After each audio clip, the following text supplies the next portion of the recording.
Welcome to the Soul Health Mentor podcast with Nadia Kraus. Learn how to move your awareness out of your mind and into your heart so you can embody your divinity, experience joyous peace of mind, and create your most vibrant life by opening to receive your soul's sacred medicine. Hello, beautiful soul. Hello, strong heart. Hello, brilliant listener. Welcome back. Welcome back to Soul Health Mentor and Out of Your Mind and Into Your Heart Wisdom, which takes you to that space of divine mind, the capacity to understand and act. You could also use that as a definition of intuition. You know, but you don't know why you know. The capacity to understand and act. So it's very important to understand that there's so many different parts to your mind. There's the rational mind, the subconscious, there is the higher mind. There are also different brain states and different brain waves. There's so much to your mind, and it is too much to talk about all at once. But what I'm always going to return back to is out of your mind and into your heart wisdom, because there lies an intelligence in your heart that is emotional intelligence. And today I would love to talk to you about the 3 things you can do to cultivate happiness without positive toxicity. And let's define what positive toxicity is. So when one tries to love and light wash everything in life so that everything is always positive and never acknowledge the negative, then that is also a form of gaslighting. Because you cannot say that things don't exist because it's just not true. And that's what gaslighting is. It's not acknowledging when someone says something, no, it's not, no, it's not, no, it's not. And I do not practice positive toxicity. Out of your mind and into your heart wisdom activates divine mind, the capacity to understand and act, and it also activates emotional intelligence. And there are many different emotions. There isn't just the emotion of happy. There's always an opposite. There's happy and unhappy. There's elated and down. There is sad and happy. That could be opposites. There is always a polarity pairing. That is part of the human experience. So cultivating happiness without positive toxicity, it takes acknowledging that emotions aren't always easy. Feeling depressed is a terrible feeling. Feeling dark and gloomy is a terrible feeling. But pretending that it's not there is toxic. And focusing on things, positive things, in an attempt to cultivate happiness without addressing the underlying feelings is just not the healthy way to go. So this is very important for you to understand first off. And now I would like to share with you the 3 tools that I discovered during the years of 2010, 2011, 2014. And they have helped me through a really rough time. So to understand the rough time and the emotional scope, and then how I applied the actual tools, I will share my story with you. So back in 2010, It was December, Christmas morning. My husband and I had the biggest fight in 16 years of being together. Well, 18 years of being together, 16 years of being married. And I say the biggest fight not because it was the loudest or the most obnoxious or that we didn't break anything, nothing like that. It was the biggest fight because we were hurling accusations at each other from an ego space, from a rational mind kind of space. And we were blaming each other for our individual unhappiness and for our unhappiness as a couple. And I was really, really shocked to the core because I literally felt the love leave my heart as these accusations were hurled at each other. And that was such a shock to me and my system because I never ever had felt that way in 18 years and 16 years of marriage. And it was scary because I thought it was over. When love leaves the table, that's when a relationship is over, and it just takes one person falling out of love. As soon as one person falls out of love, it's over. So I was shocked. My husband, being the wise, beautiful man that he is, he might not say a lot. I'm definitely the talker. But when he does say things that come from his heart, so this out of your mind and into your heart wisdom, he always surprises me. And it is surprising how this wisdom that I hear from him also then soothes, soothes, soothes. Sometimes I talk English funky. You forgive me. Okay, I digress. So it just soothes my system when this wisdom arises. And I had just said, we can keep on hurling ego accusations at each other. We're going to get nowhere. And then he continued coming into his heart space, or we could just follow love. And that was actually the big fight that led to us making the decision that we're going to sell everything we own to go live and work on a cruise ship. And it was with the intention to cultivate our happiness individually and as a couple. But as life would have it, it wasn't quite as easy as that.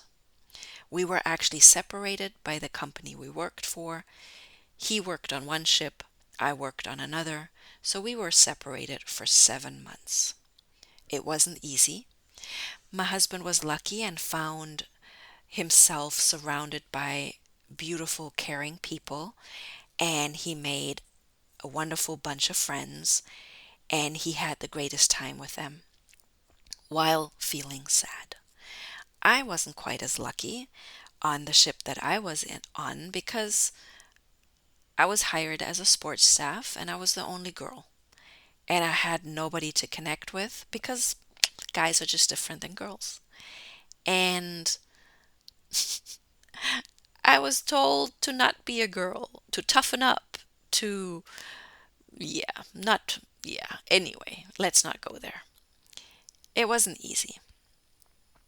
And I had to really cultivate a toolkit to become emotionally resilient, but also cultivate happiness in a very dark moment of my life, being separated from my husband. And we actually did this to cultivate our happiness, and it just didn't work out the way we thought it would. So I found this book called The Magic by Rhonda Byrne, and it talks about gratitude as a practice and how gratitude as a practice will activate magic. But I have to say, it can't be gratitude from a headspace. Oh yeah, thanks. Oh yeah, thank you. Thank you. That's not going to activate the magic. It's that heartfelt magic. It's that really out of your mind and into your heart focusing on the blessings and making them count, no matter how difficult your situation is right this moment, and doing it from a space of empowerment, not doing it from a space of trying to love and light wash something. No, but really doing it from that space of what do I have to be grateful for? And this book has a 28-day challenge in it, and I started it, and it was hard. The first day is all about counting your blessings, and you're supposed to list 10 things that you're grateful for. And I found myself complaining. I found myself not being able to list 10 things because I was separated from my husband. I didn't have any friends on ship. I felt lonely. I felt scared. Didn't know what was going to happen with working on a cruise ship. And it was just a terrible time. So I focused on the little things. Thank you for the ocean. Thank you for not having to pay rent. Thank you for not having any overhead. Thank you for the money that I earn here on ship being mine to do with as I please. I can invest it, I can save it, I can spend it, I can splurge. Thank you, thank you, thank you. And so I did this 28-day challenge more than once, and my gratitude muscle got stronger and stronger. And it really, really helped me focus on these snapshots of happy day moments. And as beautiful and simple as the ocean, there is so much gratitude when we connect with nature. It happens naturally. Nature puts us back together. Out of your mind and into your heart wisdom is easily felt in nature and reconnecting through our true nature, through nature. But obviously that wasn't enough because there was this whole emotional experience. I guess you could call it emotional hardship. Gratitude and just happy day snapshots or happy moments, like snapshots of happy moments, just didn't cut it. What I needed was a way to self-regulate my emotions and also understand them better. And what I discovered on ship was a technique called emotional brain training. So I did a lot of, as you can see, I did a lot of self-development and self-growth and self-help work on ship because I didn't make friends. That came later. But those first 3 months weren't easy. So I turned to myself because I will not abandon myself even when others do. And I can never control the reactions and responses of other people. I can only ever have control over what I choose to do. And I choose to be the heroine of my life, not the victim. I have always chosen that. I live by that. I also choose to become the change I wish to see in the world. So I literally take my medicine and walk my talk. I don't just use proverbs or quotes as a way to love and light wash things and put them into this perspective of positive toxicity. I don't do that. So the emotional brain training technique I have already introduced you to in past episodes when I did the guided meditation into your heart sanctuary with you. I actually used the tool number 3 for brain state number 3, which is when negative emotions take over and cloud the positive emotion underneath. And our basic 4 negative emotions are anger to the point of red hot rage, deep sadness that lies underneath that rage, fear that lies underneath the sadness, and guilt that lies underneath all of it. And guilt is the most difficult feeling to express and feel because sometimes we feel like we're wronged by others. And how are we supposed to feel guilty if we're being wronged by others? So it's a good way to approach this feeling is in an ideal world. And I took you through a process that had you feel those negative emotions. And then when you allow yourself to feel them, then you actually enter into the space of gratitude. All of a sudden, you just start feeling grateful, and you start feeling happy, and you start feeling secure, and you start feeling proud. So it's this whole process that I learned through emotional brain training and applied many, many times. And there's 5 brain states, 5 accompanying tools for each brain state. There's one, and I highly recommend you check it out. Google it.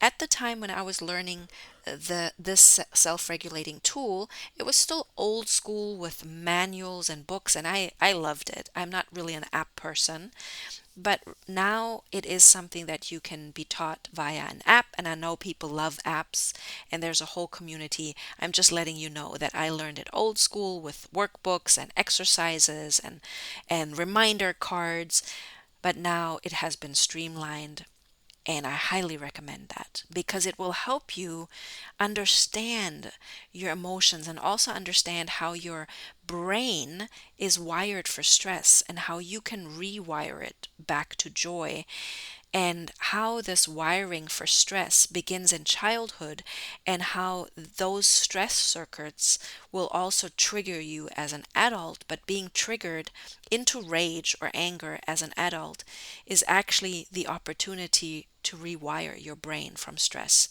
to joy. Later on, I also learned about tapping, and I learned about it through my mom. So I was always telling my mom about emotional brain training. And then she was telling me, well, I tap, I tap. And all is well, all is good. We all have our favorites. I have tapped and I am tapping right now.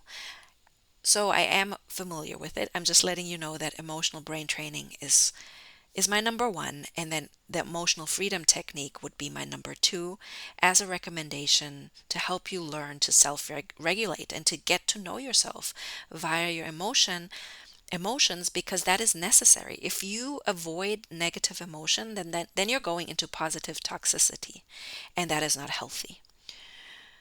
So tool number one was the magic by Rhonda Byrne. Highly recommended. Highly recommend you actually do the challenge, because information without action is just that. It's just information. Nothing changes. Simultaneously, learn about your emotions through either emotional brain training or emotional freedom technique, also called tapping. And then a beautiful practice that I love doing and that I discovered in 2014 after my husband had been reunited in the second contract on ship, and then we spent 2 more contracts on ship. Sadly, we were separated again after, when we decided to go through the green card process, and we were separated due to the green card process. So I've been using these tools for a very long time. When we finally were reunited in the States, we were both so culture shocked that I just had to continue using the tools. And right now, there's so much global upheaval with so many things happening all at once. And because we're connected through social media, we all know about it all the time. And staying positive in a toxic world isn't easy. So this last tool is the 100 Happy Day Challenge. And please remember that I don't practice positive toxicity. So while I'm currently posting happy day moments on my social media, specifically my personal Facebook profile, Nadia Shana Kraus, if you want to check it out, I'm super good at staying consistent. I'm very tenacious, and I love doing the challenge. It really challenges me to find the happy in the gloomy. And I invite you to do it, because I can talk about it all day long. You will only experience the emotional resiliency that you develop by through these 3 practices, and also the happiness that you will cultivate. You will only know when you do it. You will not know just by listening to this podcast. So this is my invitation, and these are my stories that will hopefully inspire you, empower you, illuminate you, and uplift you so that you can continue to do the same for yourself. And maybe you're asking yourself right now, but what if I'm known for not finishing things? My answer to that would be hold yourself to a standard of grace, not perfection, and baby steps taken continuously, imperfectly, will get you there. Never underestimate the power of baby steps, and also look for a support system. Look for a support system, an accountability buddy, a community.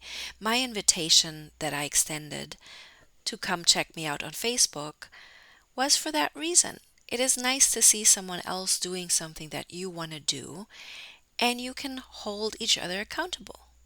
So I welcome your comments and you letting me know about your plans.